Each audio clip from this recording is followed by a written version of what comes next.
Uy! Ma'am! Ay! Sorry, sir! Matuto po tayong kumatok sa pintuan, ha? Hindi ko po sinasadya. Maglilinis lang po sana ako, eh. Paano po kung sa ibang guest po ninyong mangyari to? Tapos hindi nyo po alam kung anong ginagawa nila. Basta, ma'am, matuto po tayong kumatok, ha? Pasensya na din po.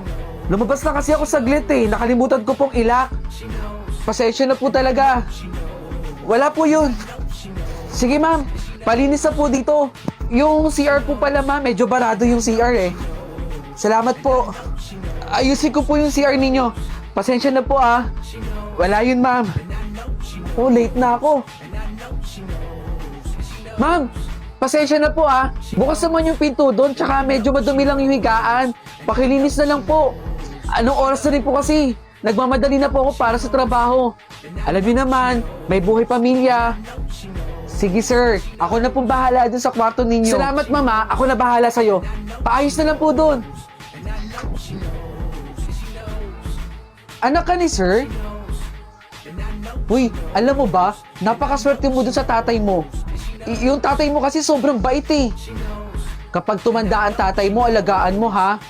Napakabuti ng puso ng tatay mo. O siya, sige. Maglilinis na ako dito, ha? Pakisabi sa tatay mo mamaya, salamat, ha? Ay, grabe ang pagod sa office. Hi, sir. Alam niyo, sir, ipahinga niyo na po yan. Nalinis niyo po ba yung kwarto ko doon? Opo naman, sir. 100%. Pasensya na po, ah. Sobrang dumi doon. Tsaka, salamat na rin po. Naku, sir, wala pong problema.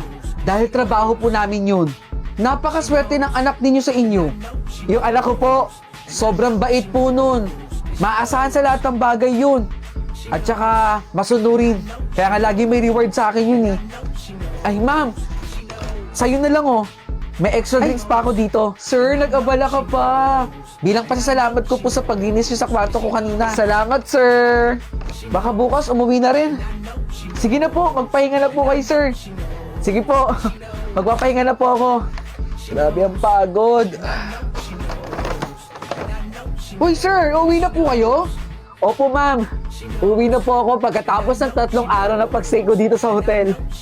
Ang bilis naman po. Kaya lang naman po ako nag-stay dito dahil dinestino po ako dito. Teka, sir, nasa po yung anak ninyo? Yung, saglit po, kasama po ninyo. Tumatawag yung anak ko. Oo, pauwi na si daddy. May mga pasalubong ako sa'yo. Hintayin mo ako dyan, ha? Okay, sige, bye! Sir, baka naiwan niyo po yung anak ninyo sa kwarto ninyo. Ma'am, baka kulang ka lang sa pagkain. Kain ka na, ma'am, ng lunch mo. Alis ako, mama. Salamat po.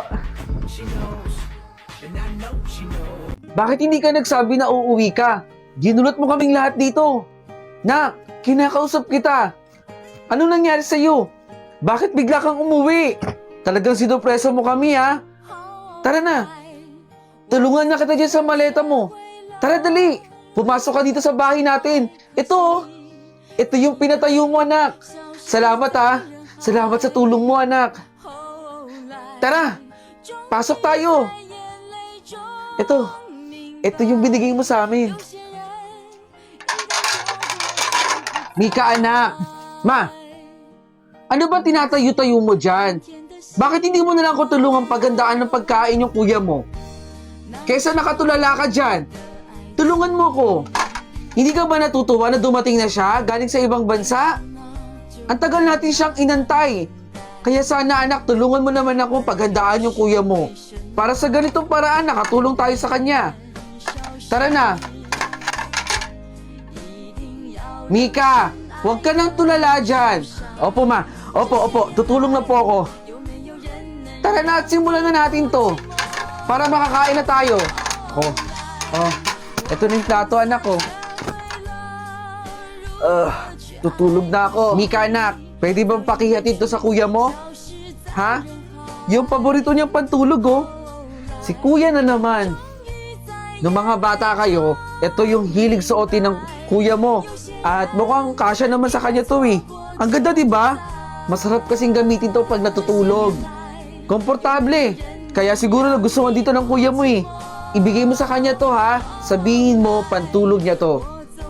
Oh, ibibigay ko talaga yan kay kuya? Ako talaga, ma? Mika! Akin na po. Oh! Kahit kailan ka talaga, Mika, ha? Kumain ka naman. Hindi ko alam bakit tulala ka. Sige na, ibigay mo na yun sa kuya mo. Matulog na rin tayo. Kuya lagi? Si kuya? Kuya? Kuya! Terry! Bumangon ka na dyan.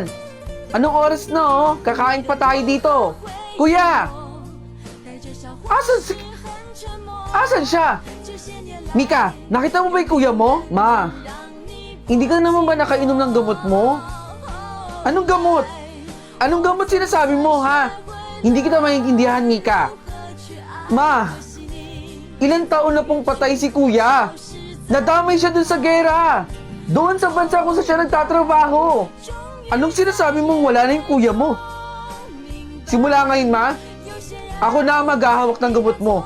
Kailangan na maintain mo ang pag-inom ng gamot mo. Kumain na tayo dito. Iinom ka pa ng gamot mo. Hello, ma. Gusto ko na pong makauwi dyan.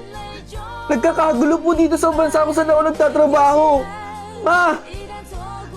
Ma! Ma! Pag-alis na pag-alis mo dito, suswertihin ka. Yung malas, lalayo sa'yo. Sobrang saya mo dito, oh. Talaga po. Naku po, maraming salamat po, ha. Sana po talaga magdilang anghel kayo. Salamat po ulit, ha. Ay. Bayad mo. Hinulaan kita tapos hindi ka magbabayad? Akin na yung bayad mo. Pwede po bang 50 na lang muna? Yun na lang po kasi yung pera ko, eh. Suswertihin ka, hindi ba? Kaya gawin mo ng 100.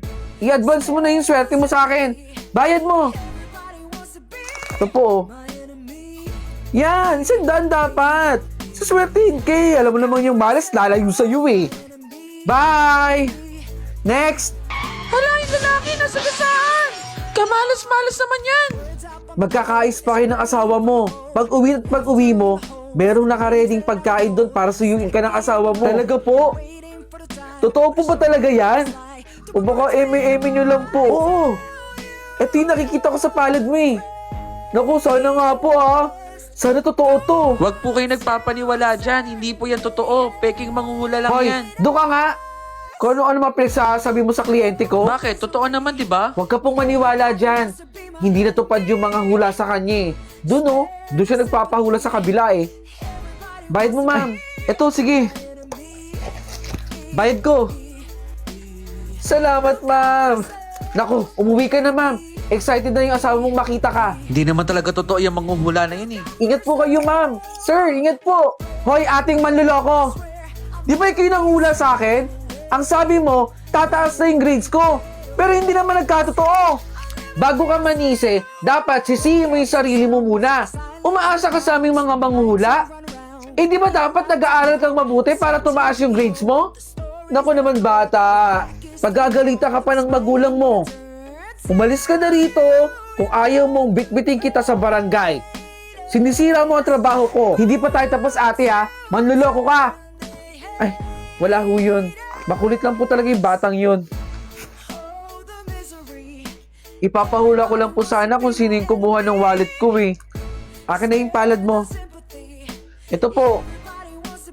Nako, ayoko makasakit ng damdamin, ha? Pero burara ka. Nakikita ko dito sa palad mo na nasa kwarto mo lang. Dapat inaayos mo yung gamit mo, iyo. Puntahan mo yung kwarto mo, maglinis ka doon. Hindi yan totoo, ate. Hindi ako burara.